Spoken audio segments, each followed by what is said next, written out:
ప్రచురము చేయుదురు. హల్లెలూయా. నువ్వు పొద్దున లేచి నుంచి సాయంత్రం దాకా, రాత్రి 10 గంటల దాకా నువ్వు చాలా కష్టపడి నువ్వు 1000 రూపాయలు 2000 రూపాయలు సంపాదించినా దేవునికి సంతోషం ఉండదు. దేవా, ఈ జీవితం నాకు ఇచ్చినవు నువ్వు తండ్రి అని ఒక్క మాట చెప్తే దేవుడు సంతోషపడతాడు.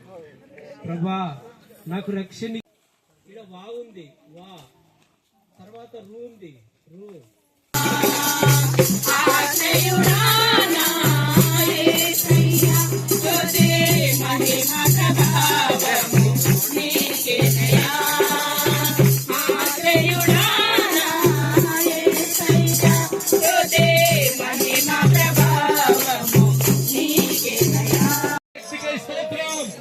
నీ కాపుదలకై స్తోత్రం, నీ మేళ్ళకై స్తోత్రం.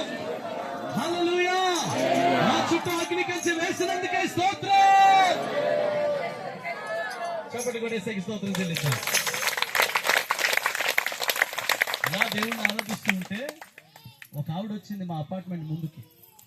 అప్పుడు తప్పకుండా మనం ఆశీర్వదించబడతాం, దీవించబడతాం. ప్రార్థన చేద్దాం. కళ్ళు మూసుకున్నట్లయితే ప్రార్థన చేద్దాం. మహాగణుడా, మహోన్నతుడా, పరిశుద్ధుడా, యేసయ్యానికి వందనాలు, స్తోత్రాలు నాయన.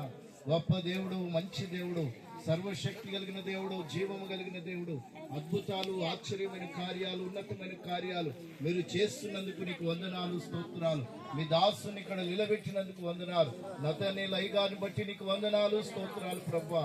ఈ మహా అడవిలో ప్రభువా, అయా ఈ ప్రాంతంలో కొండ మీద ప్రభువా, అయా తండ్రి ప్రార్థించడానికి, స్తుతించడానికి, నేను గణపరచడానికి, గొప్ప చేయడానికి నాయన నీ ప్రజలను మీరు నడిపించినందుకు వందనాలు, స్తోత్రాలు ప్రభువా.